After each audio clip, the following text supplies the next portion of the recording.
right, we're back, and this is Market Pros. This is when we bring great people that are involved in the markets and talk about some very important things. We have a return guest today. We have Mercedes Oestermann van Essen, a trader, been a trader since 2001, very active in the markets, a trading mentor, success coach, and author of The Buddhist Trader. Mercedes, we're going to welcome you back to the show. Thank you, Slim. Lovely to be back. Yeah, we had some great comments about our first time you were on here. People really loved having you. And since then, we've had a little discussion about what some of the best topics might be to discuss about being involved in the markets. And a couple things that came up from our original discussion that we thought were great for now would be really talking about fear and how that affects us in the markets. Yes. Fear is a big thing for all of us at the moment in particular, I think. Yeah, we have a market right now that has turned down again, and this market certainly is bringing up fear at many different levels. Just want to talk for a second about my own fear and how that's affected me in the markets. Everybody, of course, is affected in different ways when it comes to fear and how they react to it, the behaviors that they design around fear. For me, my fear was always not measuring up. I've been very transparent about this as I've done all these shows for the last 4 years. And the way that I designed behaviors around my high fear level was really about being super aggressive, but really needing to super achieve and doing everything I could to make big sums of money at the risk, of course, of losing a lot of money at one time. And of course, I've done that many times in my career as I've been a very volatile speculator. So I want to talk about, how our, history, how events in our history bring up these fear and how people then react to it. So I'll let you take it from there. Yes, actually, let me say what you say about your own fears. I can certainly relate to this because I have been extremely fearful, still am today at times, and it takes me by surprise sometimes when I observe how fear takes me over. And what it does for me, and I know that's the case with many other traders too, it stops me from placing trades. Why? Because in that moment when I go into fear mode, I simply do not see what I should be seeing on the charts. So, and that is, by the way, by no means unusual. A lot of traders will, out of fear, not be able to push the button. And that is not just hesitation. It is simply because the brain cannot in that moment see what's on the screens, because when we go into fear, the fight or flight responses get activated, and that takes all the oxygen out of the frontal cortex. The frontal cortex is that part of our brain that allows us to execute a trade flawlessly, more difficult at the moment.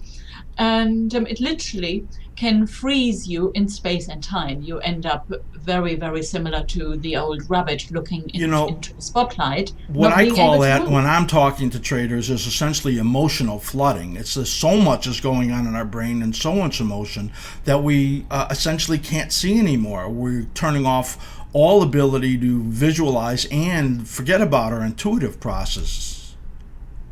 Well, very much so, because you see, one thing people do not realize, fear is actually and has been a very necessary emotion. It's a survival mechanism. It's a part that actually has helped us since we have come into being as the human form, if you like.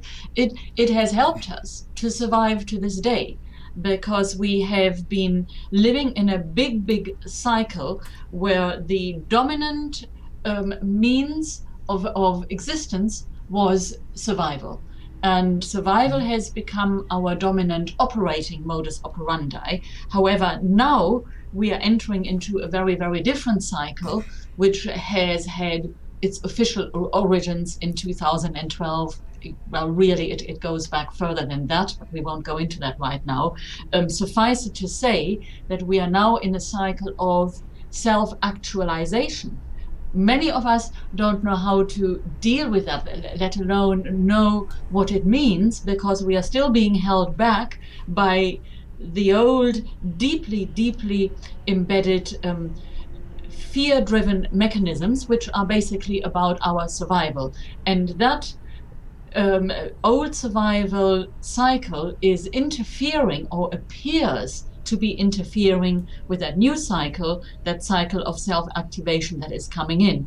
And you can see that in trading, we can see it in our personal lives. You see it as we evolve. It's one of the reasons why we have great, great problems changing and evolving from one level in our evolution as traders, as investors, as people, to the next. And you can see it in the world. It's happening in the financial world, where the old energies are fighting with the new ones, and that ensuing overwhelm, which we are experiencing in ourselves, is being reflected, of course, again, in the financial markets, in the political system. It's everywhere. It's all pervasive. If we talk about Syria, wherever you look, it's there.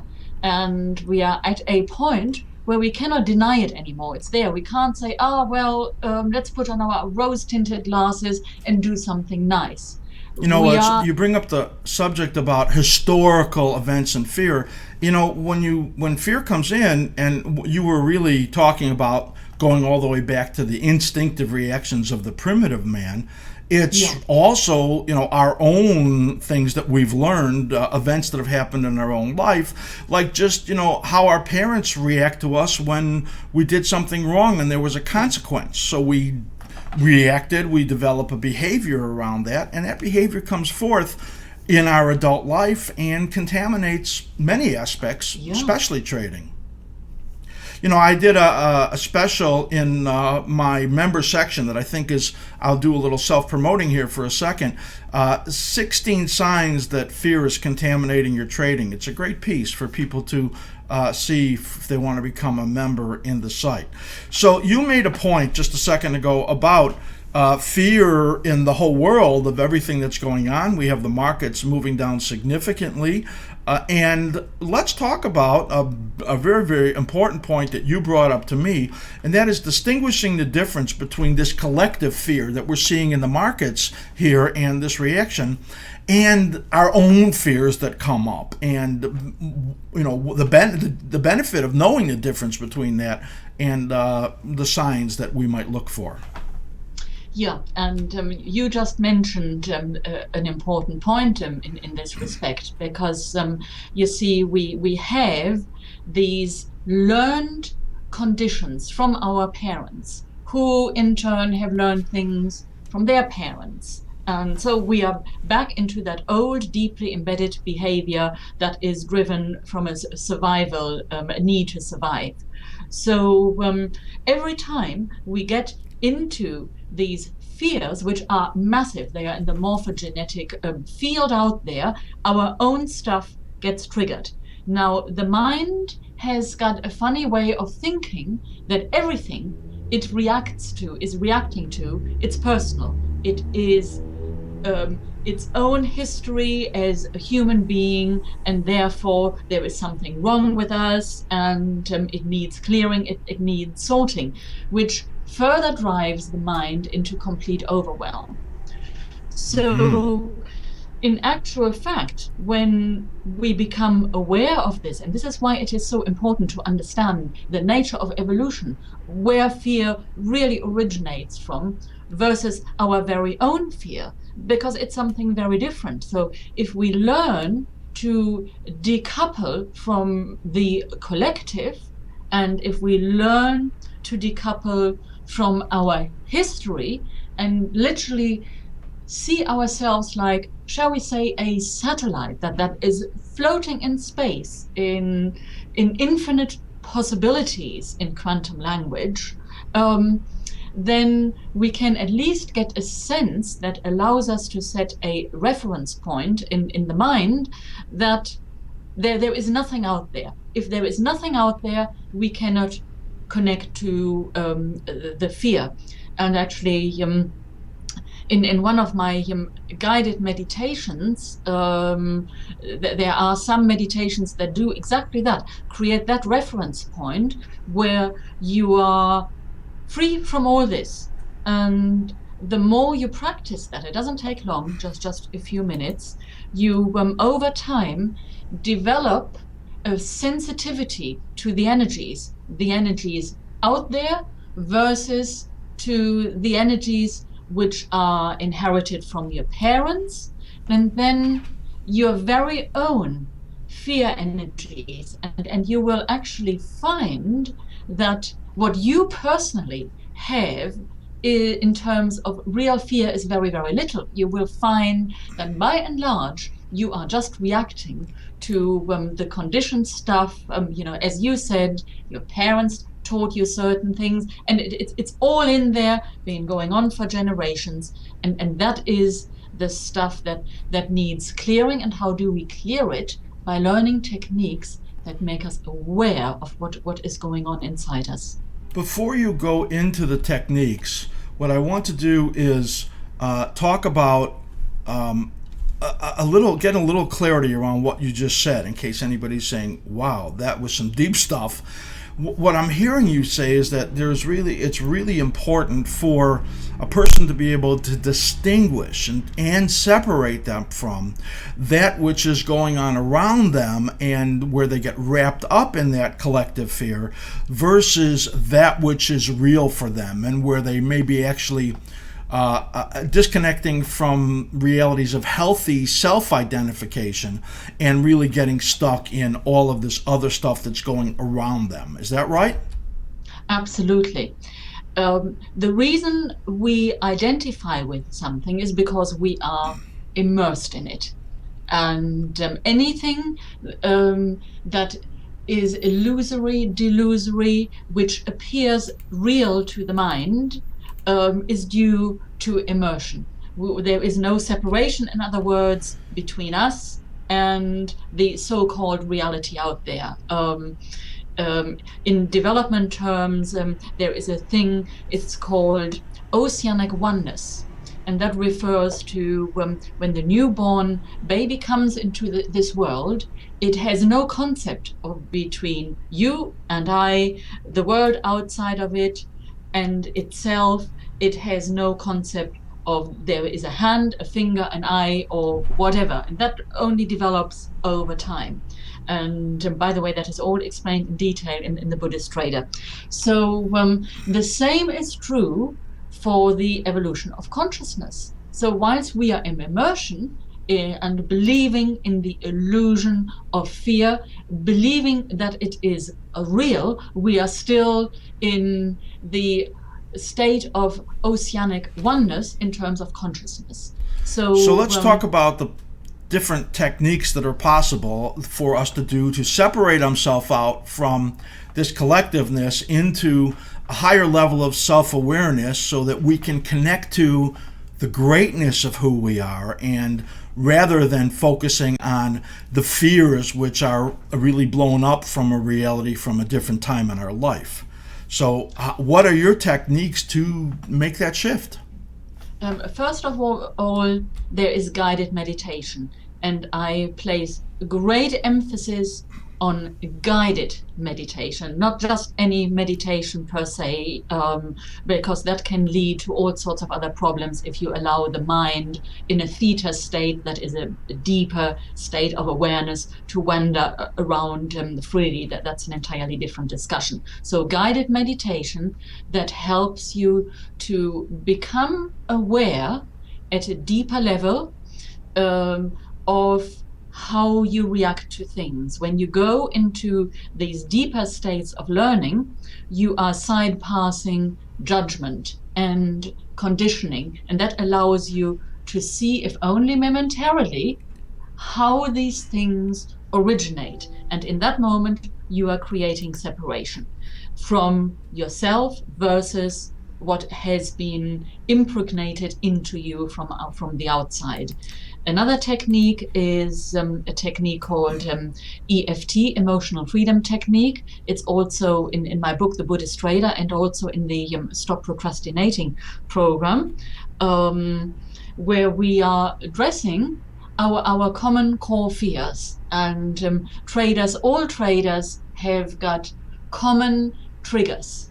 And it's what you described in your article on your site, which is it helps trader to see what they are. So EFT is a very, very powerful tool of getting rid of the emotional content of that fear, and in doing so, that then enables you to further detach and come out of the state of immersion.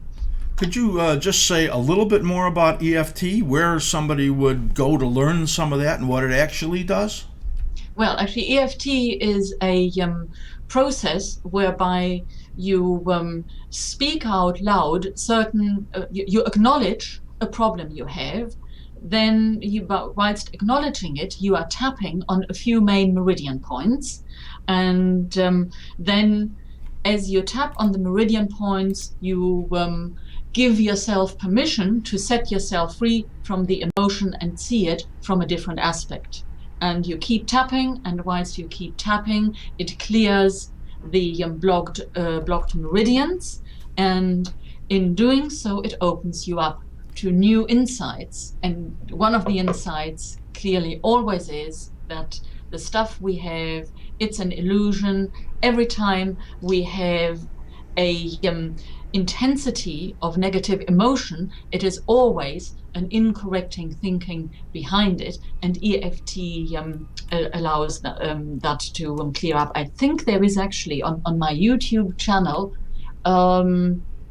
I've shown the basic EFT process. I've also developed a shortcut to it, which I termed micro EFT. As I say, it's certainly in the Buddhist Trader and in the Stop Procrastination program.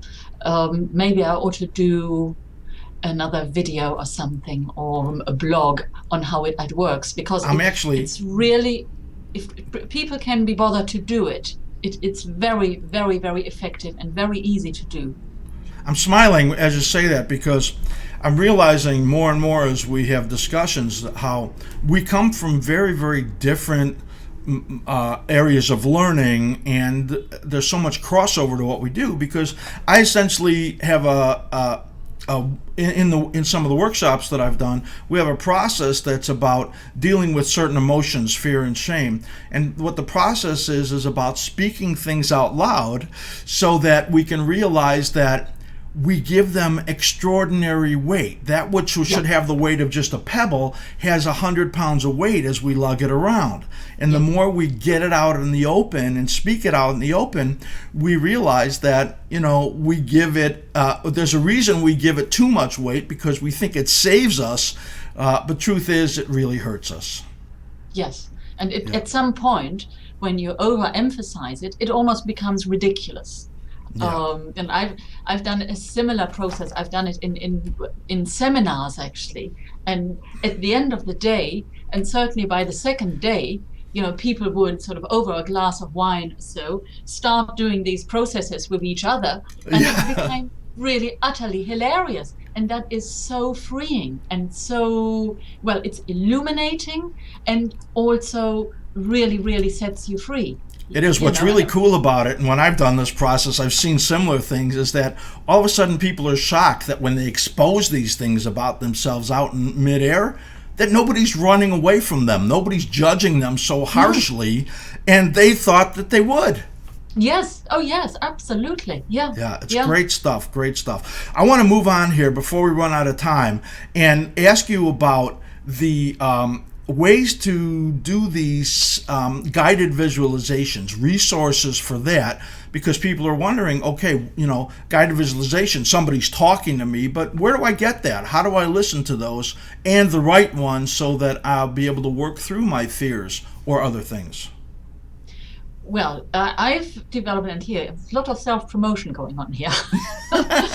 um, no, but I'm saying this no, truly because it really, really works. I've developed this little process, and it starts out you are imagining a figure eight, and maybe at some other time when we do another video, I'll do a process, demonstrate a process, if you like, if people are interested, and so.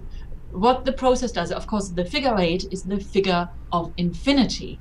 So it connects us at a very deep level to the truth of our being, which is infinite, because we can create what we want to create. Our conditioning stops us from that. So we use the figure eight to connect us to the truth of infinity, and then it's used in different ways to shift energy through the body. So, of course, when you shift energy, you cannot help but shift perception. And right. this is done in a guided way.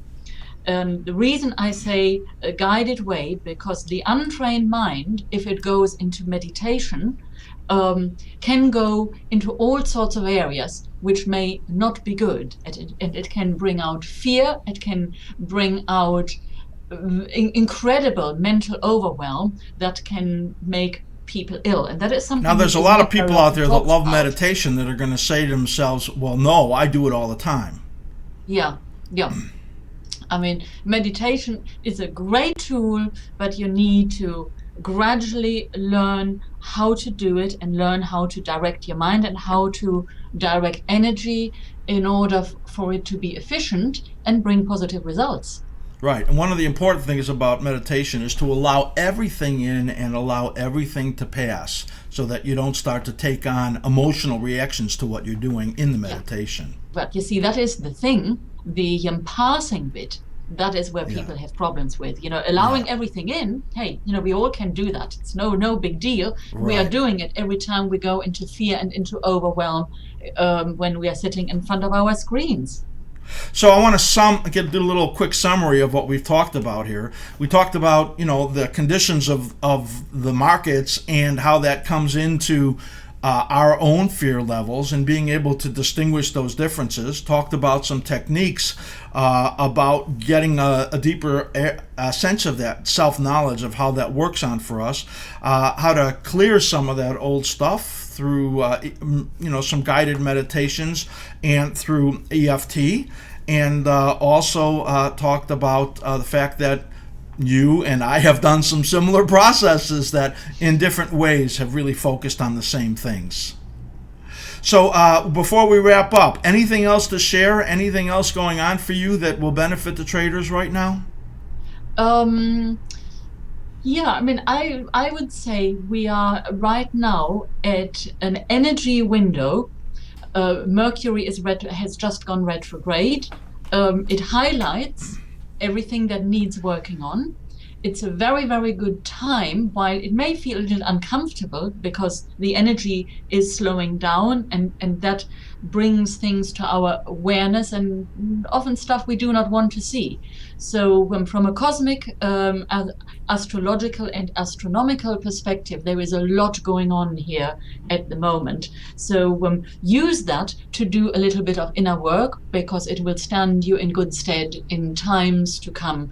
And also you can read a summary of what we just talked about fear on my blog. I've written an article with our talk in mind, particular for readers to revisit. That's thinking ahead. And take it a little bit deeper. Great. And your website again, thebuddhisttrader.com? Yes. And your book, a great selling book on Amazon.com, The Buddhist Trader. Yes, The Buddhist Trader is also available on my website, and so is Stop Procrastinating and the guided meditations and other things. I love having you. I know that I said that last time, but we have so much synchronicity in the things that we look at and do that I'm looking forward to the next time. So am I. I love being on your show. Thank you so very much, Slim. That's great. So anybody who wants to contact Mercedes, they can do that through her website. Any comments or questions about this show that we've done here, please send them to slim@askslim.com. Mercedes, wonderful. Can't wait. We'll see you again next time. Thank you. All right. Take care. Bye-bye. Well, I'm going to the city and I'm gonna do a city show. And I know